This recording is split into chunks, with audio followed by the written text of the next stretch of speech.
আপনারা জানেন আমরা বেশ কিছুদিন যাবত দীর্ঘ 6 মাস ধরে টেকনাফ এবং তার পার্শ্ববর্তী এলাকায় যে মানব পাচারকারী চক্র কাজ করছে, আমরা প্রায় অর্ধ শতাধিক বিজিবি মোতায়েন করি। আজকে খুব ভোরে এই পাহাড়টাকে ঘিরে রেখে আমরা দীর্ঘ 3-4 ঘন্টা অভিযান পরিচালনা করি।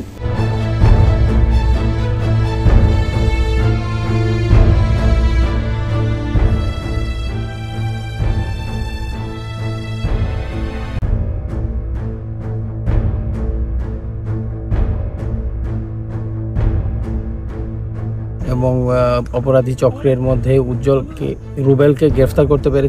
এছাড়াও আমরা অপরাধী রুবেলকে গ্রেফতারকালীন সময় ভুক্তভোগীদের যেখানে রাখা হয়েছিল সেখানে তল্লাশি করে 3টি দেশীয় অস্ত্র এবং অ্যামুনিশন সহ আমরা উদ্ধার করেছি।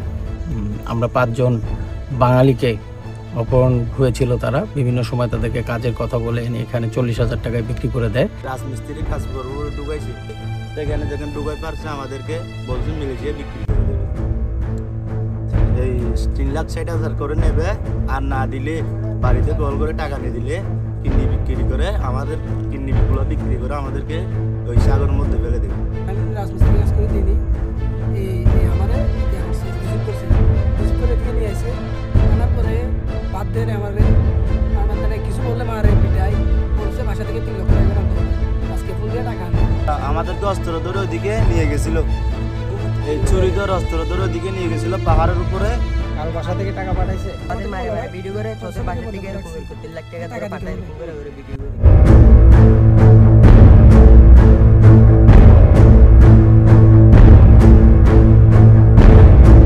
বাট তুফান এবং উজ্জ্বলকে আমরা গ্রেফতার করতে পারিনি, তবে তাদের খোঁজে অভিযান এখনও চলমান আছে।